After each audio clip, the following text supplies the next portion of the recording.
From Vermont Public and the NPR Network, this is Brave Little State. I'm Josh Crane. Every episode of this show originates with a listener question.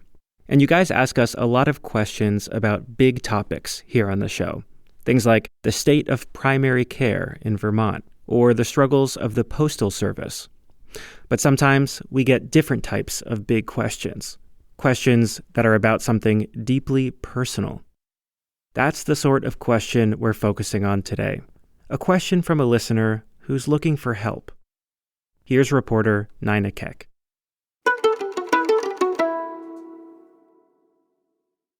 If you really want to have children of your own, how do you come to terms with a life without them?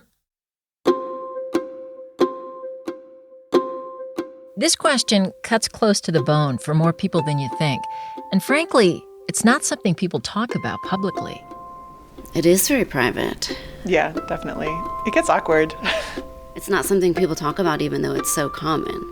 Part of that is because of how hard it is, right? Really, really difficult. It's been described as an existential crisis. It stinks. There's a biological kind of mechanism that goes off, and all of a sudden, you just really want that baby. I think there's a lot that's at stake when somebody realizes that they can't get pregnant, they can't have children. I think the hardest thing is you have to build a new picture of what your life is going to be. So you'll never take your kids to school or teach them how to play hockey or, watch them grow up. I always thought that my life would be being a mom and I would have kids and we would do family things. If you ask many people who are parenting, what is the single most important part of your life? They say being a parent. And so then imagine not being able to do that. And it isn't hard to see how this could be really a earth-shattering experience emotionally. I think we need to do better to understand all the reasons for childlessness. Some are by choice, some are by circumstance. Like that choice is such a loaded term.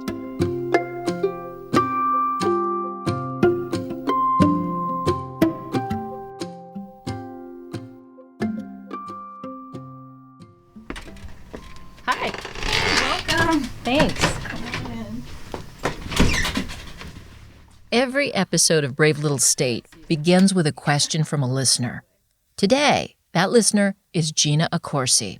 So my name is Gina Accorsi, and I live in Milton. My question is, how common is childlessness in Vermont today? Is there a support system or community acceptance here for childless adults? Because decisions about whether or not to have kids are so personal, I want to talk face-to-face. So I meet Gina at her house in Milton, which is tucked in a really pretty spot between farm fields and woods. So how much land do you have? Yeah, so we live on an acre. There's our neighbor, Will. So they're doing sap buckets right now. Oh, wow. Gina and her husband bought the farmhouse in 2019, and they love how rural it is. I like gardening out here and taking the dogs on hikes. There's a lot of trails. Even you can see one right in the backyard, like up the hill. Gina is 33. When she and her husband met 10 years ago, they were focused on school, then their careers. Having kids was never one of their goals. When they got married in 2020, they agreed they didn't want to have children. But as we all know, people can change their minds. Gina did, but her husband did not. I would like to have a child, grow our family, be a mom, but it is not in the cards for me. Partner disagreements are one of many causes for what's known as involuntary childlessness. We'll get more into terminology later, because it's loaded. But Gina says she's come to realize that giving up on a marriage to a man she loves deeply and starting over to have a child with someone else or by herself is not something she wants to do.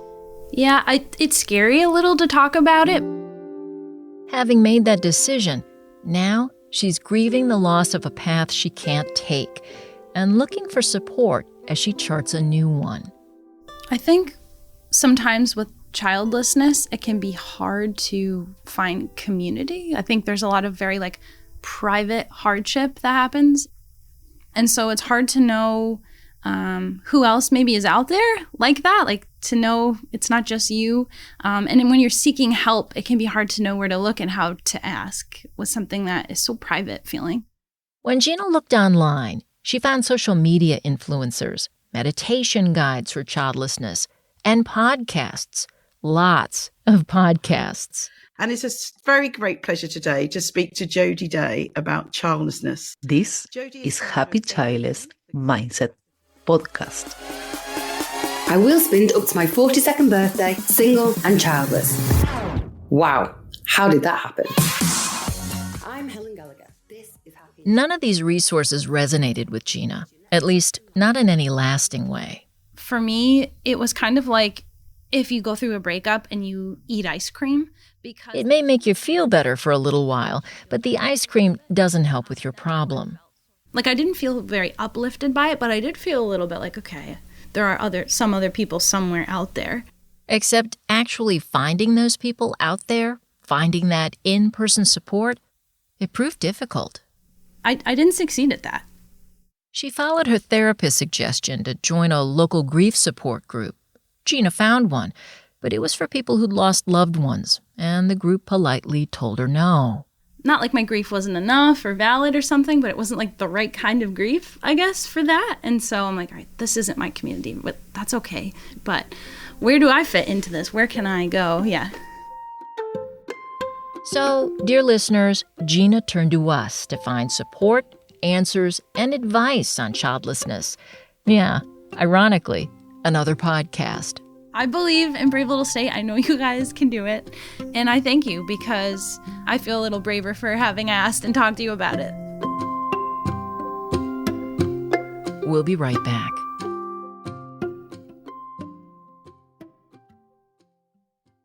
Support for Brave Little State comes from Union Bank of Vermont and New Hampshire, helping Vermonters buy homes and local businesses create jobs since 1891, offering residential, municipal, and commercial loans. ublocal.com. And Horsford Gardens and Nursery, Charlotte, growing trees, shrubs, perennials, and annuals. Shop greenhouses and explore botanical gardens. Planting services and catalog at horsfordnursery.com. This episode about having kids or not having kids is really personal. But the first part of Gina's question is more data-driven. How common is childlessness in Vermont today? So let's jump in there. I'll start by saying Gina is not alone, and actually she is a very common case in Vermont. This is Kevin Chu, Executive Director of the Vermont Futures Project, a nonpartisan think tank researching the economic implications of the state's changing demographics. According to census data and the Vermont Department of Health, 72% of Vermonters don't have kids under the age of 18 at home. But that number includes empty nesters in addition to people who've never had children. Not the same thing. Vermont's Department of Health doesn't track the number of Vermonters who specifically have never had kids, but Kevin says it's trending up. The proportion of people that do not have children at home has been growing in Vermont, and one indicator is the declining fertility rate. So that over a longer period of time, as that falls, means fewer and fewer households have children. Vermont leads the nation when it comes to not having babies. Really, we have the lowest fertility rate in the country. How low? According to the Centers for Disease Control and Prevention, Vermont has 44.3 births per 1,000 women of childbearing age. That's 20% fewer than South Dakota, which leads the fertility pack, along with Nebraska and Alaska. But it's not just Vermonters who are having fewer babies. University of New Hampshire demographer Ken Johnson says since 2007, the U.S. birth rate has dropped almost 17%. Even though there are about 8% more women of childbearing age. So we're getting fewer births, significantly fewer births, even though there are more women in their childbearing years to have those babies. There are a lot of explanations for this, like infertility, especially rising male infertility, something people rarely mention. According to recent data from Pew Research, Americans as a whole are rethinking whether they even want to become parents. A growing number are opting not to for a whole lot of reasons. The high cost of raising a child, a lack of affordable housing and daycare, climate change, career conflicts, no partner, and some just don't want to have kids. Unfortunately, we don't have state-level data, so I can't tell Gina exactly how many Vermonters have never had a child. But Kevin Chu and Ken Johnson say she may be part of a larger community in the state than she realizes. I think that's quite likely that that's the case. Yeah, she's not an outlier. Gina may be comforted by the fact that she's not alone, but the country's shrinking birth rate is worrying conservative politicians. We're effectively run in this country via the Democrats, via our corporate oligarchs, by a bunch of childless cat ladies who are miserable at their own lives and the choices that they've made. And so this is J.D. Vance, holding nothing back as he campaigned for Senate in 2021. AOC, the entire future of the Democrats is controlled by people without children. And how does it make Our question asker, Gina, says comments like those and others she's been hearing have worried her. Is she going to be judged if she doesn't have kids? There's like a larger political rhetoric right now, right, about a woman's value and, if somebody is a mom, certain people expect women to be moms. And if we aren't moms, then what value do we bring to our communities? Have a baby and get $5,000 for it? That is just one of the ideas that the Trump administration is reportedly tossing around to get birth rates up. The New York Times is reporting there are ideas on the table like a National Medal of Motherhood for women with 6 children or more. I'll be known as the fertilization president, and that's okay. That's not bad. That's not bad. I've been hearing a lot lately about the political movement behind this push for motherhood and traditional gender roles. It's called pronatalism. The conservative politicians behind it want to jumpstart American fertility with government incentives, perks that childless individuals in low birth rate cities and states like Vermont may lose out on. I reached out to Professor Lori Essig. She directs gender, sexuality, and feminist studies at Middlebury College. She says that while more people are opting not to have kids, Gina may face more pushback being childless today than 10 or 15 years ago. I think there's no doubt that the country and much of the world has taken this turn to being afraid of anything that might disrupt traditional gender hierarchies, whether that's abortion rights or not having children. Okay, so fertility in the U.S. is down. Vermont's fertility rate is actually the lowest of the low, and the fear and stigma surrounding that drop is being politicized. I've also learned from reporting on this episode that people who don't have kids don't all fall into the same category, and semantics matter. Child-free, childless. A lot of people now are choosing to be child-free. Is it, childless by choice? What does choice mean? Childless by circumstance? That's Dr. Erica Bove of UVM Medical Center. I'm a double board certified OBGYN and fertility specialist. Before that, you heard the voice of Kate Weldon LeBlanc, Executive Director of All Paths Family Building, a Massachusetts-based nonprofit. We provide emotional support, educational resources, and advocacy that are available for anyone that's struggling with fertility and family building.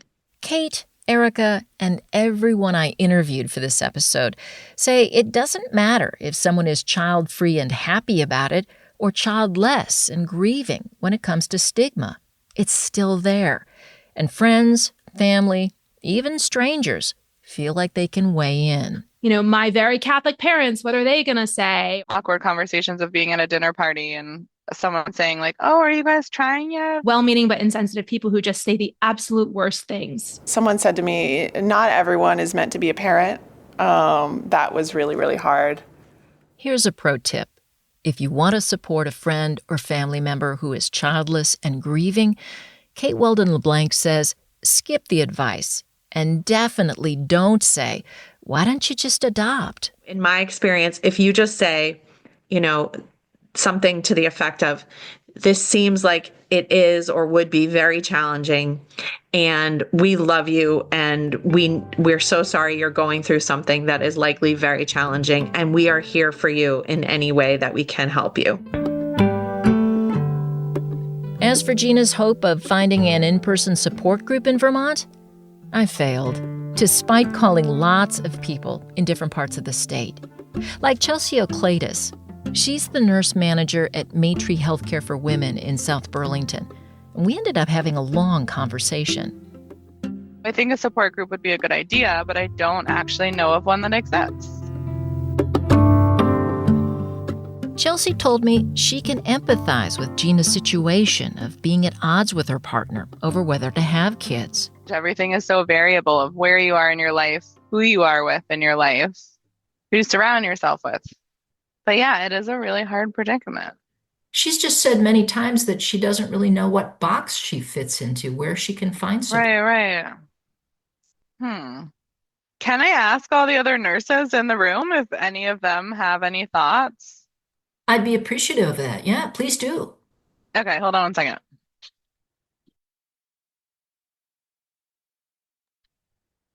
All right, unfortunately, no one's heard of anything, but everyone said, that's crazy that we haven't thought of that or that doesn't exist. And it is actually really making me think about, like, do we talk to patients more at annual exam appointments, or, you know, are you happy with your family structure? Or, you know, like, it's, how does that conversation come up in a doctor's office that you're feeling like you want support in this area? After the break, we'll find some support of our own.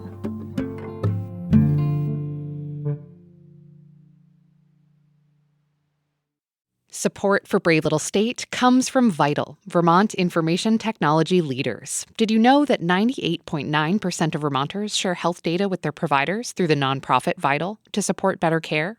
Learn more at vitl.net/sharing. Recording. Well, thank you for meeting me in person. Oh, absolutely. Short of an official support group, I at least wanted to find someone who could relate to what Gina is going through. Brave Little State posted a call out on Reddit, and I ended up connecting with Kat. I'm Kat Marovich, and I live in White River Junction. She's 42, and while her childless story is different from Gina's, I think she's exactly the kind of person that Gina's hoping to meet. Ignore my microphone. I know it's sort of off-putting. Kat and her husband got married in 2010, traveled all over, and worked a bunch of different jobs. She was 30 when they began trying to get pregnant, but nothing happened. Normal. They never found out. They never found out what was going on. So you never understood why? No, and what I found out is that that's not uncommon. In vitro fertilization wasn't something they wanted to pursue. So after 8 years of trying, they gave up on having children. We've made our lives, we've been through the frustration and the hurt and all of that, and we're okay now. How difficult was it for you to get to this point? Really, really difficult. Because I think that's what Gina wants to know. She's in the thick of it. She wants to know, how do you get to the other side? How do you get through it? Yeah. And do you ever get through it? I think the hardest thing is you have to build a new picture of what your life is going to be. I'm curious, Kat, when you and your husband are out at social gatherings now, cocktail party, work gathering, holiday this, neighborhood that, do people ask you, oh, do you have kids? And if so, how does that question affect you now? It's fine now. I'll just say no lots of times, depending on the situation, or I'll say, oh, we tried, but I just couldn't cook them, and laugh, and then change the subject, and it's fine. It's nice to kind of just get that out there and have it feel public and normal and be able to say that. I bring up Gina's concern that other Vermonters might view her differently or judge her. I think there's not so much judgment, but there is this kind of feeling that you're never quite a real adult. Like you're not quite grown up. It's the next stage of your adulthood. You turn 18, you go to school, you get married, you buy a house, you have kids, right? And then there's this whole stage of adulthood that you've never reached, and everyone kind of leaves you behind. I asked Kat what advice she has for Gina and anyone listening who's childless and grieving. And she suggests finding something to tend and nurture, whether it's a pet or a garden. Find a dream that you can grow into. I don't know, start a business or hike the Appalachian Trail or write a book or whatever it is. Find a project that will take you years and years to grow into, because that's what a family is. Kat has oodles of great suggestions. Teach your neighbor how to bake. Share your bounty of strange trivia with a niece or nephew. Mentor at your local high school. Explain how you like to approach poetry with a writing group. Or share your hiking, bird watching, or camping skills with a scouting troop. And here's the thing that Kat wants to underline and put in all caps. Childless adults can play an amazing role in their community.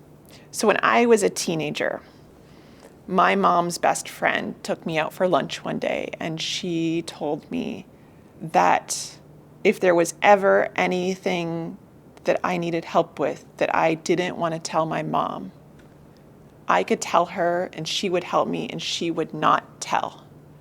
And my mom knew she was doing this. And if I were ever drunk at a party, if I'd been arrested, if there was ever any reason I didn't feel comfortable going to my mom, I could go to her for anything, no questions asked, and she would not tell on me. And I always think about that, because there are some roles that parents cannot play. And it's so important to have someone else in the community who can be there for children in a way besides their parents.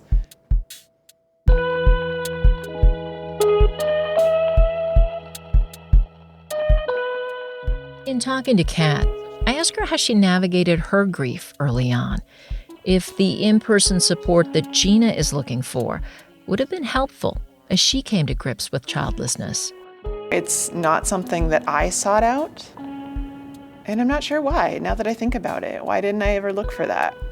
There was definitely all of the communities around trying to get pregnant. Everyone's talking about their period and their hormones and their this and their that and everything. And then people either get pregnant or they just drop away and you never hear from them again. Oh. Because I feel like if you join a group like that, then that means that you're accepting it, and it takes so long by the time you accept it, it's almost like admitting defeat, maybe. Admitting defeat, and then you're almost past the point where you need the support. So it really is sort of a catch-22 in that way. Not to put you on the spot. Yeah. But if she were to reach out to you and say, would you have some time to talk to me? Would you be open to that? Or is it too personal? Just meeting, getting together and talking, absolutely. Bringing this all full circle, I called Gina to give her an update on the episode. Hey, Nina, how's it going? I tell her how I struck out in my attempts to find any in-person support groups, but then I tell her about Kat and that I think the two of them should meet. That would be very wonderful to get that insight, because to have somebody tell me it will be okay, you will find your way, even if it's different than maybe the way you think you want right now, I would love that. Well, great. Then I will pass on your information to her and her information to you, and we'll leave it in your court to do with that what you will. Cool. That's really nice you was willing to do that, and that you were willing to facilitate the connection. Thank you. Yeah. I look forward to hearing the episode, all the work you've done. Thanks for taking up the question. That was a great question. I'm really glad you asked it.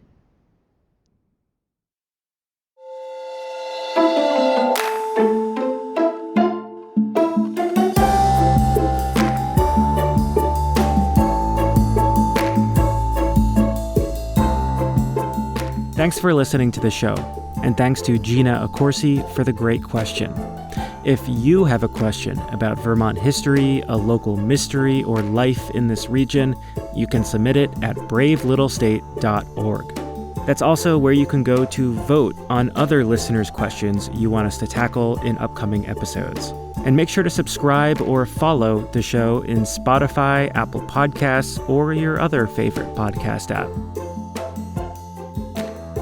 This episode was reported by Nina Keck.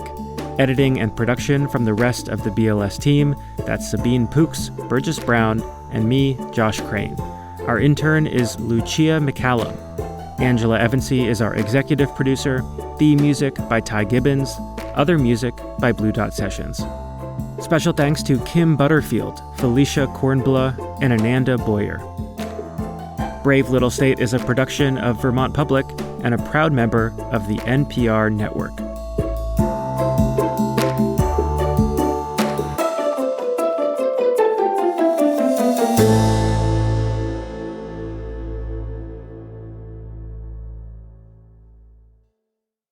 Planet Money helps you understand the economy. We find the people at the center of the story. Garbage in New York, that was like a controlled substance. We show you how money influences everything. Tell me what you like by telling me how you spend your money. And we dig until we get answers. I had a bad feeling you were going to bring that up. Planet Money finds out.